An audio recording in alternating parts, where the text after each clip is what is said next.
নমস্কার, এসপিইএন চ্যানেলে আপনাদের স্বাগত।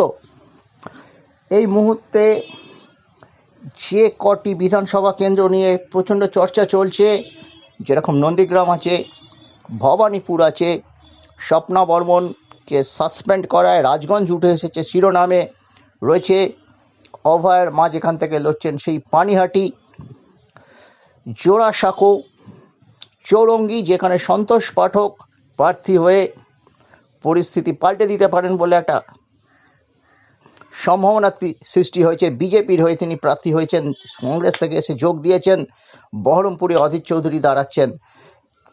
তেমনি নজর আছে উত্তরপাড়ার দিকে। উত্তরপাড়ায় এই প্রথম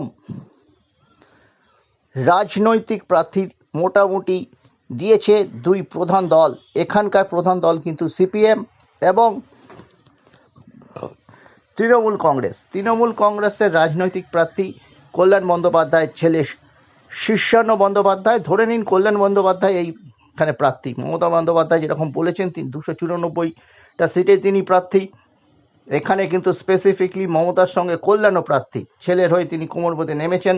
ছেলে আইনজীবী, তার মতোই বাবার প্রচারে 2024 সালে দেখা গিয়েছিল, তিনি সেটা ওয়ার্ম আপ করেছিলেন, মানুষ বুঝতে পারেনি। উত্তরপাড়ায় একটা ট্র্যাডিশন আছে তৃণমূল কংগ্রেসের, অতিথি শিল্পীদের তারা পাঠান। অনুপ কুমারকে পাঠিয়েছিলেন, প্রবীর ঘোষাল গিয়েছিলেন মিডিয়া থেকে, তবুও প্রবীর ঘোষাল মিডিয়ার কিছু জানতেন। তারপরে এলেন কাঞ্চন মল্লিক, তিনি পুরো এলাকাকে ঘেঁটে দিয়ে গেছেন।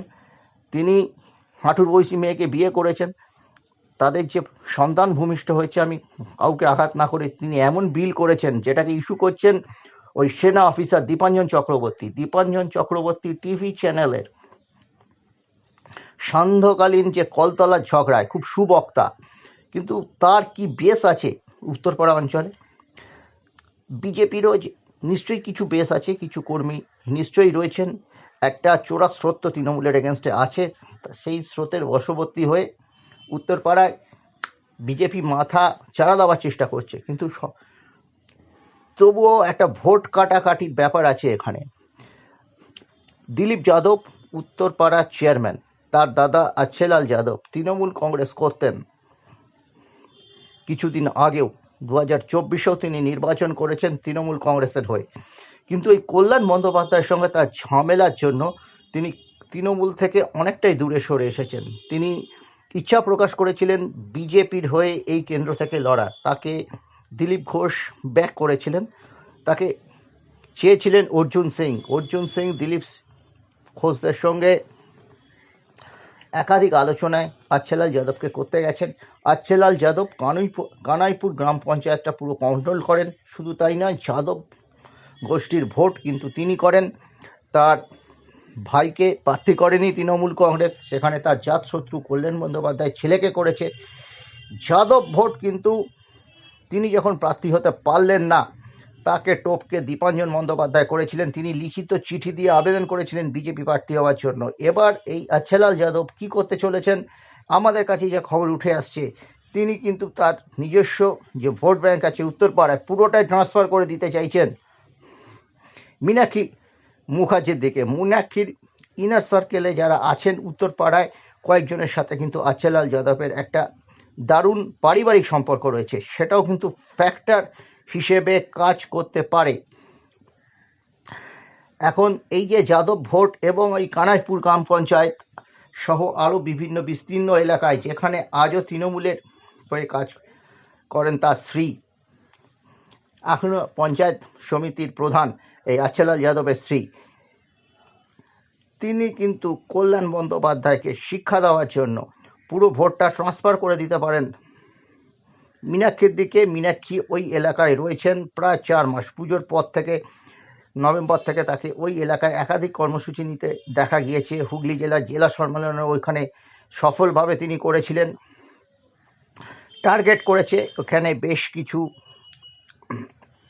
কমিটেড কমরেড রয়েছেন যারা অত্যন্ত স্বচ্ছ ভাবমূর্তি। তার মধ্যে গতবারের প্রার্থী রজত ব্যানার্জি আছেন। রজত প্রাণপাত পরিশ্রম করছেন মীনাক্ষীকে জেতাতে। তিনি প্রার্থী হতে চাননি। তিনি হয়তো পরবর্তীকালে ডিসেম্বরে যখন পুরসভার নির্বাচন হবে, হয়তো তিনি সে কোনো ওয়ার্ড থেকে লড়তে পারেন, কিন্তু তিনি প্রাণপ্রাণ চেষ্টা করছেন মীনাক্ষীকে নিয়ে, এবং তার একটা স্বচ্ছ ভাবমূর্তি রয়েছে। সব মিলিয়ে কিন্তু খুব ইন্টারেস্টিং।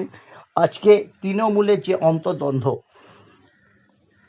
এবং কল্যাণ ব্যানার্জি যেটা খুব রূঢ় ব্যবহার, সেটা কিন্তু এলাকাবাসীদের কাছে তিনি অপ্রিয়। তারপর তিনি ছেলেকে পুশ করতে চাইছেন, আচ্ছেলাল যাদব তার ভাইকে চেয়েছিলেন। সব মিলিয়ে কল্যাণ এবং আচ্ছেলালের এই যে ইন্টারনাল ঝগড়া, তাতে কিন্তু বেনিফিট হতে পারে লাল পার্টি।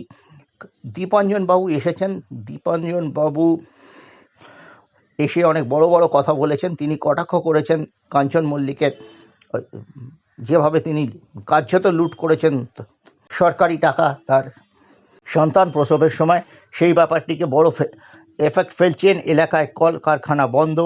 আচ্ছেলাল বাবুও যে খুব ক্লিন ইমেজ আছে একথা নিশ্চয়ই উত্তরপাড়াবাসীরাও জানেন, কিন্তু তার একটা প্রভাব আছে, এবং সেটা যদি আজকে এই উল্টো দিকে যায়, মানে বিজেপির দিকে না গিয়ে সেটা ভোটটা যদি সিপিএমকে দিকে চলে যায়, তবে কিন্তু সিপিএমের সবচেয়ে উজ্জ্বল মুখ, 1 নম্বর স্ট্রিট ফাইটার এই মুহূর্তে নতুন প্রজন্মে, আমি সৃজনের কথা মনে রেখেও বলছি, দীপশিতার কথা মনে রেখেও বলছি, দীপশিতারা ঠান্ডা ঘরে সেমিনার করতে বেশি ভালোবাসেন। মীনাক্ষী কিন্তু ফোকাসড আছেন এখানে, বেশ কিছুটা সম্ভাবনা কিন্তু জাগিয়ে তুলেছেন। এখন দেখা যাক জনতা জনার্দন কি বলে, তারাই তো শেষ কথা। মীনাক্ষীর মতো তরুণ রাজনৈতিক নেত্রীদের বিধানসভায় নিশ্চয়ই প্রয়োজন আছে। তিনিও কিন্তু প্রত্যেকটি ঘরে ঘরে গিয়ে অতি সাধারণ, আমরা একটা পরবর্তীকালে দেখাবো যে তিনি কিন্তু ওই দেয়াল লেখান, যে একটা পোস্ট দিয়ে দেয়াল লেখানোর ছবি তোলেন, সেই পথে তিনি হাঁটছেন না। কর্মীরা বলছেন আপনি হাত লাগান, তিনি বলছেন যে আমি যেটা পারি না সেটা করি না, আমি যেটা পারি সেটা হচ্ছে জনগণের পাশে থাকতে, জনগণের কথা বলতে, আমি সেটাই বলতে চাই। উত্তরপাড়া পুরসভায় কিছু কাজ নিশ্চয়ই আছে, কিন্তু আবর্জনা পরিষ্কার, নিকাশির অবস্থা খুব খারাপ, যার জন্য মশা হচ্ছে, সেই ব্যাপারটিকেও তিনি সুকৌশলে তুলে ধরছেন। সব মিলিয়ে কিন্তু উত্তরপাড়ায় একটা জমজমাট লড়াই। ভবানীপুরের চেয়ে উত্তরপাড়ার দিকে মিডিয়া এবং মানুষের চোখ কিন্তু কোনো অংশে কম থাকবে না।